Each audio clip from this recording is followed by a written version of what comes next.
राधे कृष्ण आप सभी को। ओम नमो नारायण। स्वागत है आप सभी का आपके अपने चैनल देव देवी धाम में। मैं राज राजेश्वरी फिर से आप सभी के सामने कार्तिक के इस पावन माह में लेकर आई हूँ कार्तिक महात्म्य की कथा के सभी अध्याय।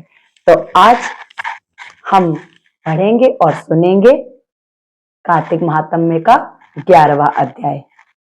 तो 11वां अध्याय शुरू करने से पहले चलिए पहले अपने गुरुदेव तो श्री गणेश जी को नमन करते हैं। ओम श्री गणेशाय नमः। ओम श्री गुरुदेवाय नमः।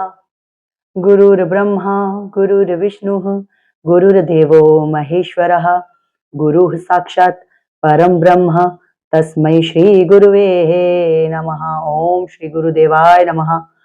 ओम भगवान श्री गणेशाय नमः। अथ 11वां अध्याय। एक समय श्री वेद व्यास जी से नारद मुनि ने पूछा कि हे व्यास जी, सब आश्रमों में गृहस्थ आश्रम श्रेष्ठ क्यों माना गया है? तब व्यास जी ने कहा, जैसे समस्त नदियां समुद्र में जाकर आश्रय पाती हैं और सब जीव माता का आश्रय पाकर जीवित रहते हैं, उसी प्रकार भिक्षुक, ब्रह्मचारी, सन्यासी, विद्यार्थी, गुरु पूजक तथा यात्री ये 6 जीविका रहित होने पर भी गृहस्थों का ही आश्रय पाते हैं। हे नारद, इस संबंध में मैं तुम्हें एक पुरातन इतिहास सुनाता हूं। अब क्या बता रहे हैं इस कथा में? बता रहे हैं कि एक बार नारद मुनि जी ने वेद व्यास जी से एक प्रश्न किया। उन्होंने पूछा कि गृहस्थ आश्रम को ही क्यों श्रेष्ठ आश्रम कहा गया है?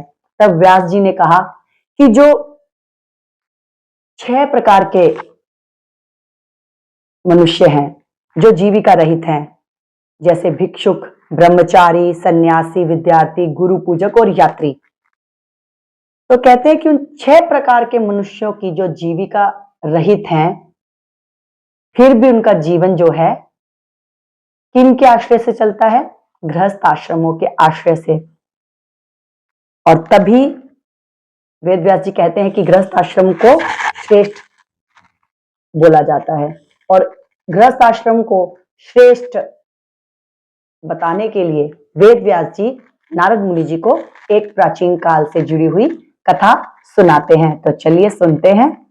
प्राचीन काल में उत्तानपाद राजा का उत्तम नाम का पुत्र अत्यंत बलवान तथा मदिरा पीने वाला था।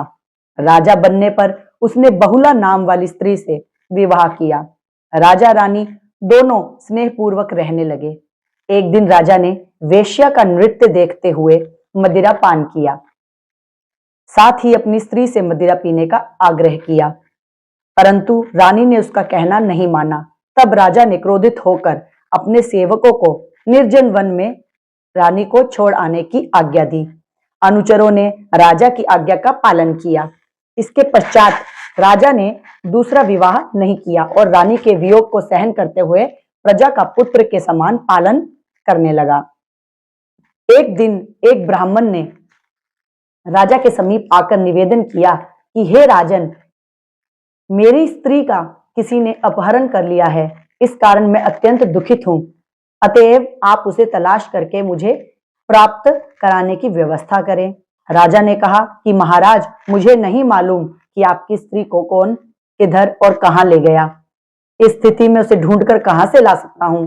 यह सुनकर ब्राह्मण बोला, राजन, 6ठा भाग प्राप्त करके आप प्रजा के रक्षक हैं। मेरी स्त्री अपने घर में सो रही थी, वहां से उसे कोई हर कर ले गया है। अतएव आपका कर्तव्य है कि आप उसे कहीं से भी ढूंढकर लाएं।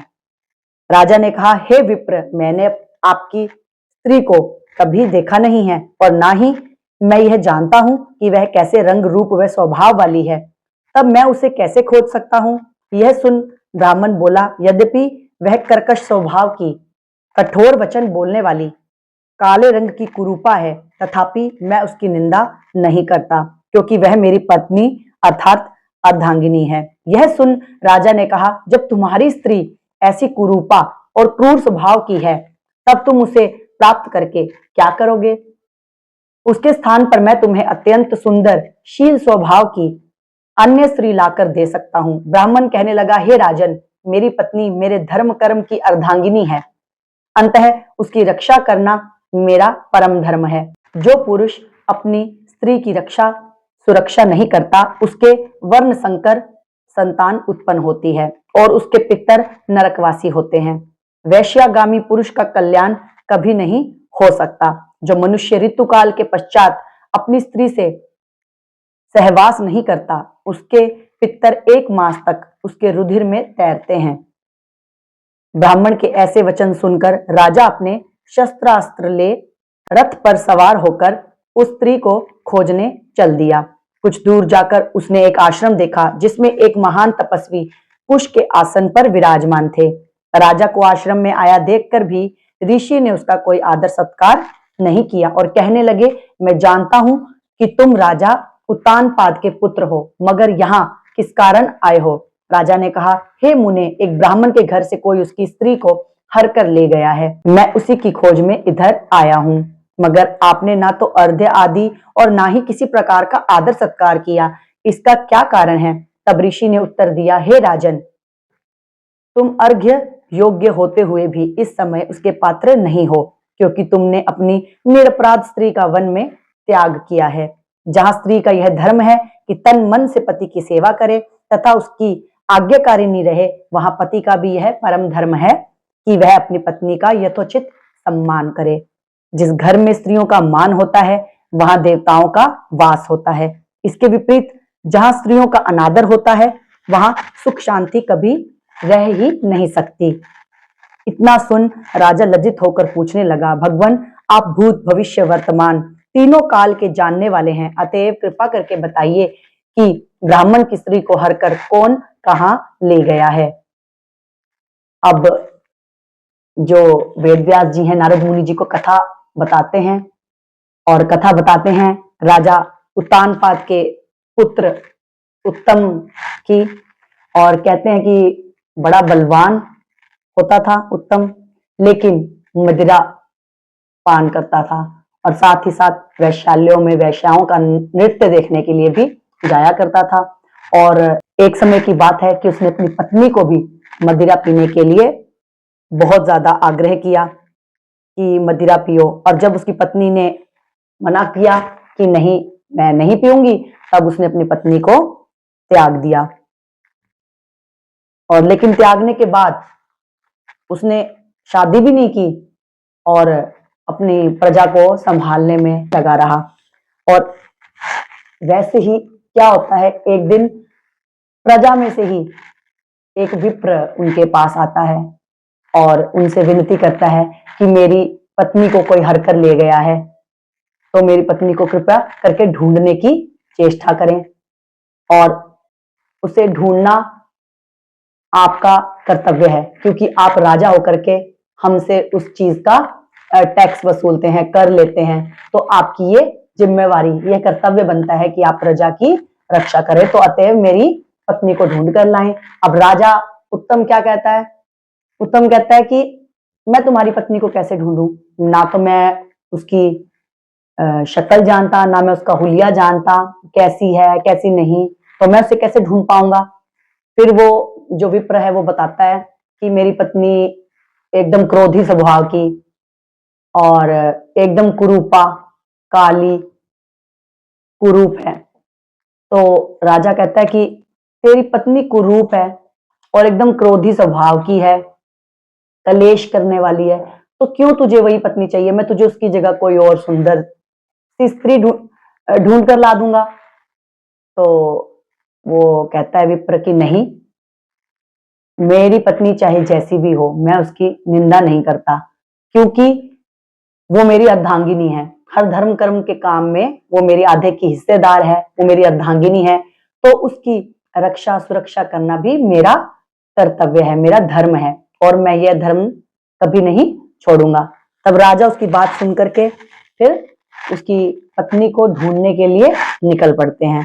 अब जब निकलते हैं तो रास्ते में एक जगह उन्हें एक तपस्वी मिलते हैं जो कुशा के आसन पर बैठे होते हैं, और राजा जब उनके आश्रम में जाता है तो राजा को देखकर वो ना तो उन्हें किसी प्रकार का सत्कार, ना ही कोई सम्मान देते हैं। तो यह देखकर राजा बड़ा आश्चर्यचकित होता है। कहते हैं वो तपस्वी कि मैं जानता हूं कि तुम राजा उत्तानपाद के पुत्र हो, लेकिन यहां क्यों आए हो? अब राजा कहता है कि मेरे प्रजा का एक ब्राह्मण, एक विप्र, जिसके घर से उसकी पत्नी का अपहरण करके कोई ले गया है, अब मैं उसी की खोज में इधर आया हूं। कहते हैं लेकिन मेरे मन में एक प्रश्न है आपसे। तपस्वी कहते हैं क्या? कहते हैं कि मुझे आपने ना तो कोई सत्कार दिया, ना सम्मान किया। मैं यहाँ का राजा हूं, राजा महाराजा का पुत्र हूं, राजा हूं, तो आपने ना तो मेरा सत्कार किया, ना सम्मान किया, ऐसा क्यों? तब तपस्वी उत्तर देते हैं कि हे राजन, तुम सम्मान योग्य होते हुए भी सम्मान के लायक नहीं हो, तुम पात्र ही नहीं हो, तुम डिजर्व ही नहीं करते कि मैं तुम्हें सम्मान दूं। अब ऐसा क्यों? क्योंकि तुमने अपनी निरपराध स्त्री का त्याग कर दिया। अब राजा को वो और भी बहुत सी बातें कहते हैं कि पति का धर्म क्या क्या होता है वह बताते हैं। बड़ी गूढ़ बातें करते हैं कि एक पत्नी की पति को रक्षा सुरक्षा करनी चाहिए। ये पति का दायित्व है कि वो अपनी अर्धांगिनी की सुरक्षा करे, रक्षा करे, उसका पालन पोषण करे, वह अपनी घर में स्त्रियों का सम्मान करे। और जहां पे स्त्रियों का अनादर होता है वहां सुख शांति कभी रह नहीं सकती। अब इतने में जब ये बातें राजा सुनता है, क्योंकि तपस्वी तो उसे समझाने के लिए ही बता रहे हैं कि भाई जिस घर में स्त्री का मान सम्मान नहीं होता है उस घर में हमेशा विपरीत स्थितियां ही रहेंगी, हमेशा वहां पर अलक्ष्मी ही रहेगी, लक्ष्मी कभी वास नहीं करेगी। अब जब ये राजा सुनते हैं तो राजा बड़े लज्जित होते हैं। अब लज्जित होकर के वो कहते हैं कि चलिए ठीक है, लेकिन आप तो भूत भविष्य और वर्तमान जानने वाले हैं, तो अब आप ये बताइए कि इस ब्राह्मण की स्त्री को कौन हर कर लेके गया है और कहाँ लेकर गया है? तब ऋषि अब आगे ऋषि राजा को ब्राह्मण की स्त्री के लिए बताने के लिए ध्यान लगाते हैं और क्या कहते हैं। तब ऋषि ने ध्यान धरकर कहा, राजन, अदिति का पुत्र वलाक नामक राक्षस उस ब्राह्मणी को अदिति का पुत्र वलाक नामक राक्षस उस ब्राह्मणी को हरकर उत्पलावर्त वन में ले गया है, अतएव तुम उसको ढूंढकर ब्राह्मण का संयोग कराओ। तत्पश्चात राजा मुनि को प्रणाम करके अपने रथ पर सवार होकर उत्पलावर्त वन में जा पहुंचा। वहां जाकर राजा ने देखा कि एक स्त्री विलव फल खा रही है। ब्राह्मण ने जैसे बताया था वैसा ही रंग रूप देखकर राजा ने उसे पहचान लिया और कहा, हे कल्याणी, तुम कौन हो? इस वन में क्यों आई हो? तब ब्राह्मणी बोली, मैं अतिरात्र की पुत्री तथा विलास पुत्र की स्त्री हूं। मैं अपने घर में सो रही थी कि वलाक नामक राक्षस अपहरण करके मुझे यहाँ ले आया है। यहाँ लाने के बाद उसने ना तो मुझे किसी प्रकार का कष्ट दिया है और ना मेरा सतीत्व नष्ट करने का प्रयत्न किया है। इतना होने पर भी अत्यंत दुखी हूं। राजा ने पूछा कि हे ब्राह्मणी, वह राक्षस कहाँ गया है? तब ब्राह्मणी ने बताया कि वह इस वन के अमुक स्थान पर गया है। जब राजा ब्राह्मणी द्वारा बताए स्थान पर पहुंचा तो राक्षस देखते ही राजा के चरणों में गिरकर बोला, राजन, मेरे लिए क्या आज्ञा है? अब जैसे ही ऋषि ध्यान धरते हैं तो ध्यान धर के वो बता देते हैं राजा को कि उस ब्राह्मण की पत्नी को वलाक नाम का एक राक्षस उठा करके उत्पलावर्त वन में ले गया है। और राजा को कहते हैं कि अब तुम जाओ उसे ढूंढ करके और ब्राह्मण को से सौंप दो, उनका संयोग करवा दो। अब राजा उनकी बात सुन करके मुनि को प्रणाम करके और निकल पड़ते हैं ब्राह्मण की पत्नी को ढूंढने के लिए। और रथ पर सवार होके वो उत्पलावर्त वन में पहुंच जाते हैं और वहां पहुंचते ही देखते हैं कि एक स्त्री है जो बिलव फल खा रही है। और जैसा ब्राह्मण ने बताया था, जो उस विप्र ने राजा को बताया था कि मेरी पत्नी कैसी है, वैसे वैसे राजन ने उस स्त्री को देखा तो वही सब चीजें उसने पाई जो ब्राह्मण ने अपनी पत्नी के बारे में, जो पत्नी का अपना रूप स्वरूप बताया था। तो राजा ने वही रूप स्वरूप उस स्त्री में पाया। तो राजा ने उसको पूछा, उस स्त्री को पूछा कि तुम कौन हो और इस वन में क्यों आई हो। तो वो बोलती है कि मैं इस वन में, तब वो बताती है कि मैं ब्राह्मणी हूं और मैं अतिरात्र की पुत्री हूं और विलास पुत्र की स्त्री हूं, और मुझे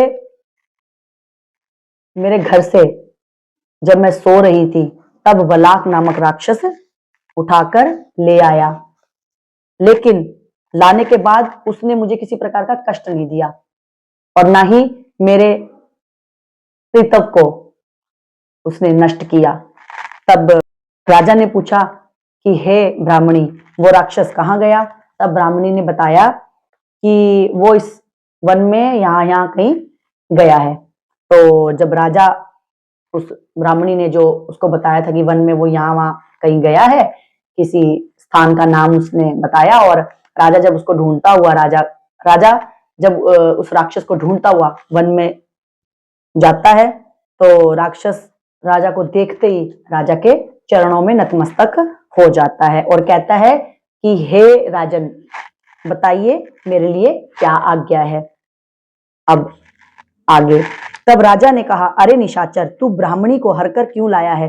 तू इसके साथ विवाह करना चाहता है तो देख, यह अत्यंत कुरूपा है, और यदि तेरी खाने की इच्छा है तो वैसा कह। तब राक्षस कहने लगा, राजन, मेरे घर में अनेक रूपवती अप्सराएं हैं, उनके अतिरिक्त मैंने कभी किसी स्त्री से भोग की इच्छा नहीं की, और ना मैं मांस भक्षण करता हूं। मैं तो पूर्व जन्म के पापों का प्रायश्चित कर रहा हूं। इस ब्राह्मणी का पति राक्षसों को मारने का मंत्र जानता है, अतएव जब हम यज्ञ का अन्न ग्रहण करने के लिए जाते हैं तो वह हमको वहां से भगा देता है, क्योंकि आजकल यज्ञों का आचार्य वही बनता है।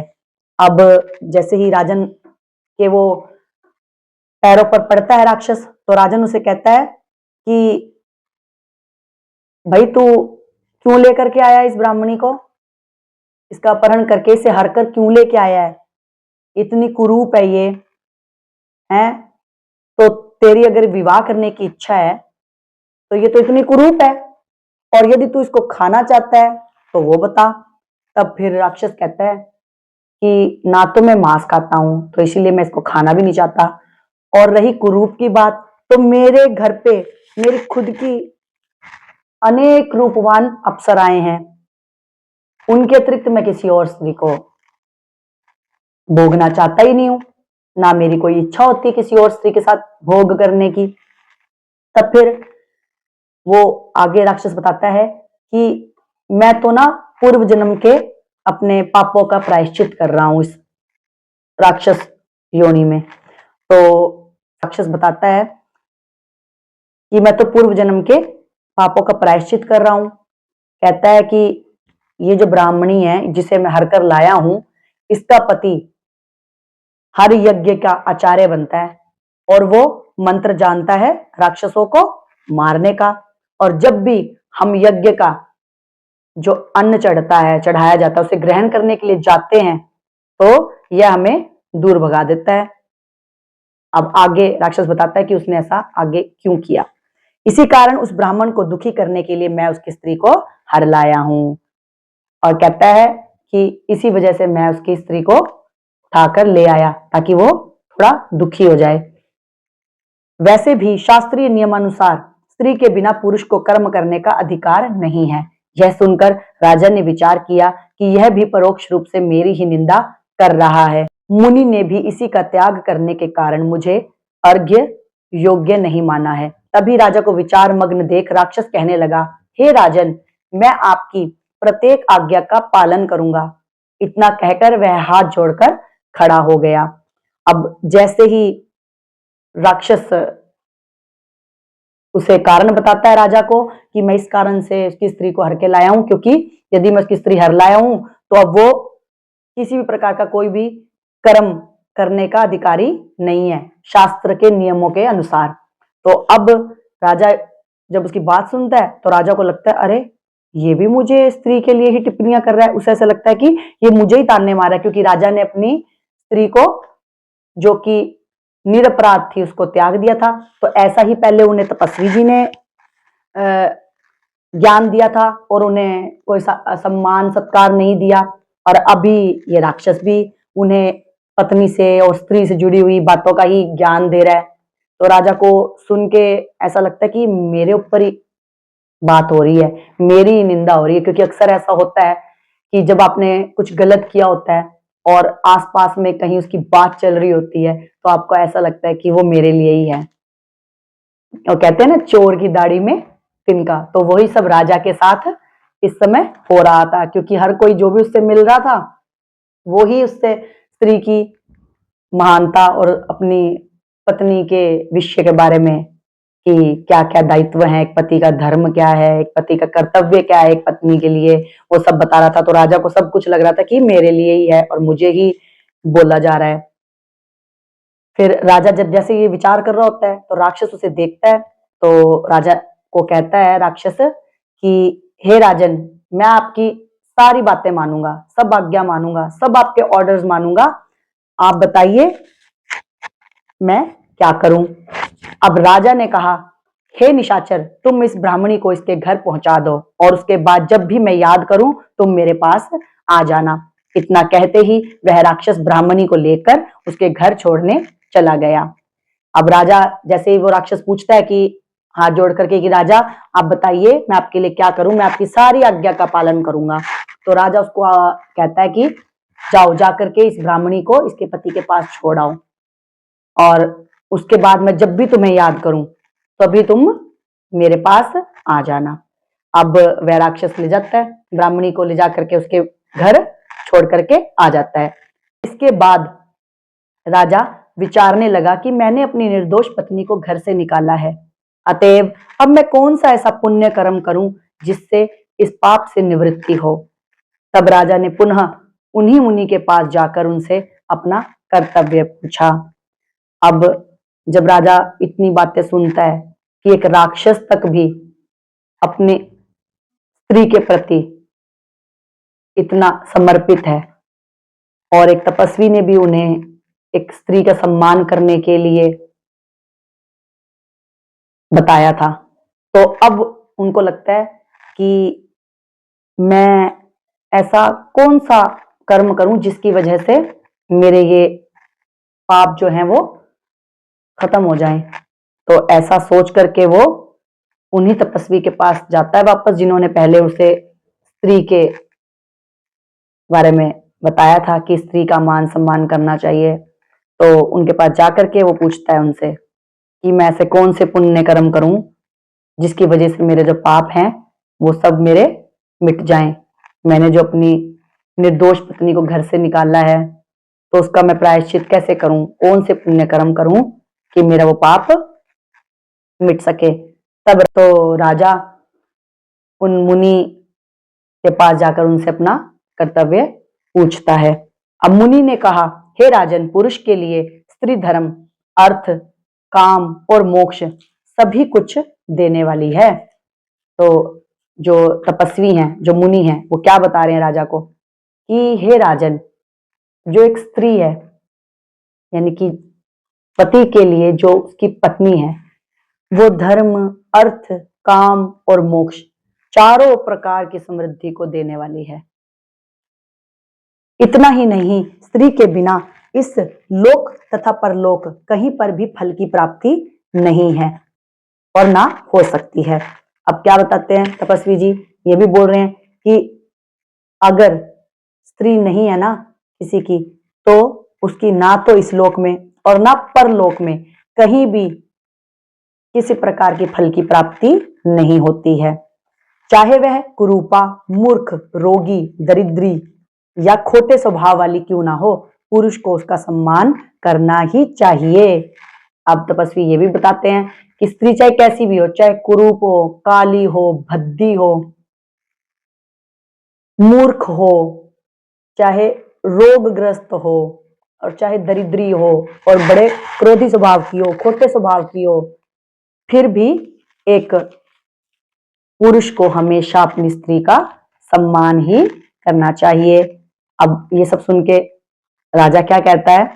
तब राजा कहने लगा, मुने, मैंने अपनी निर्दोष पतिव्रता स्त्री को त्याग दिया है, अतएव अब मैं क्या करूं? तब मुनि ने कहा, हे राजन, तुम्हारी स्त्री को अकेली वन में घूमते हुए देख, शतापात नामक नाग उसे पाताल लोक में ले गया है।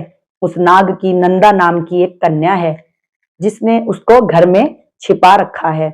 यह सुनकर राजा वहां से अपने घर आया तो ब्राह्मण को स्त्री सहित अपने घर देख अत्यंत प्रसन्न हुआ। इसके बाद राजा ने ज्यों ही वलाक नामक राक्षस को याद किया, वह तुरंत उपस्थित हो गया। तब राजा ने उसे पाताल लोक से अपनी स्त्री लाने का आदेश दिया। आज्ञा मिलते ही वलाक पाताल लोक गया और वहां से राजा की स्त्री लाकर उसे सौंप दी। तदनंतर राजा और रानी स्नेह पूर्वक रहने लगे। नारद जी कहते हैं कि हे राजा पृथु, यह गृहस्थ आश्रम महात्म्य हमने तुमको विस्तार पूर्वक सुनाया। अब और क्या सुनना चाहते हो सो कहो। इति 11वां अध्याय। अब जैसे ही राजा को पति धर्म के बारे में बताते हैं, गृहस्थ आश्रम की अच्छाइयां बताते हैं, तो राजा उनसे पूछता है कि मेरी पत्नी कहाँ है? तब मुनि उन्हें बताते हैं कि तुम्हारी जो स्त्री है, जब वो अकेले वन में घूम रही थी, तब उसको शतापात नाम का नाग उठा करके पाताल लोक ले गया और पाताल लोक में उस नाग ने अपने स्वयं की बेटी, जिसका नाम नंदा है, उसके घर में उस आपकी स्त्री को छुपा करके रखा हुआ है। अब यह सुनकर राजा अपने घर आ जाता है। अब तपस्वी जी से उसने पता लगा लिया कि उनकी पत्नी कहाँ है। अब वो ये बातें जान करके अपने घर को वापस आते हैं और घर आकर के वो देखते हैं, अपने राज्य में आते हैं। जब देखते हैं, उन्हें वो ब्राह्मण मिलता है, अपनी पत्नी के साथ बड़े स्नेह पूर्वक रह रहा होता है और वो बड़े खुश होते हैं उसे देख करके, उसकी पत्नी के साथ। फिर राजा अपने घर पहुंचते हैं। तब फिर राजा क्या करते हैं, उस राक्षस को, जो वलाक नाम का राक्षस होता है, जिसने उस ब्राह्मणी का अपहरण किया होता है, उसे याद करता है, उसे बुलाता है, क्योंकि उस राक्षस से उन्होंने वचन लिया था कि जब भी मैं तुम्हें याद करूंगा तो तुम आ जाओगे। अब वो वलाक नाम का राक्षस आता है तो राजा उसे आज्ञा करता है कि जाओ, पाताल लोक से मेरी स्त्री को लेकर के मेरे पास आओ। तो जो वलाक है पाताल लोक से जाकर के राजा की पत्नी को, उनकी स्त्री को लेकर के राजा को सौंप देता है और दोनों, राजा और उनकी पत्नी, स्नेहपूर्वक रहने लगते हैं। अब जब नारद जी पृथु को ये सारी कथा सुना रहे थे, तब वो कहते हैं कि मैंने तुम्हें गृहस्थ आश्रम का जो है महात्म्य सुना दिया, अब और तुम क्या सुनना चाहते हो? वो और क्या सुनना चाहते हैं, ये प्रश्न नारद जी ने उनसे, राजा पृथु से किया। तो इसके बारे में हम जानेंगे अगले अध्याय, यानी कि 12वें अध्याय में। इसी के साथ 11वां अध्याय पूर्ण होता है। आज के लिए इतना ही। इसी प्रकार से हमारी वीडियोस को लाइक, शेयर और सब्सक्राइब अवश्य करें। ओम नमो नारायण। राधे कृष्ण।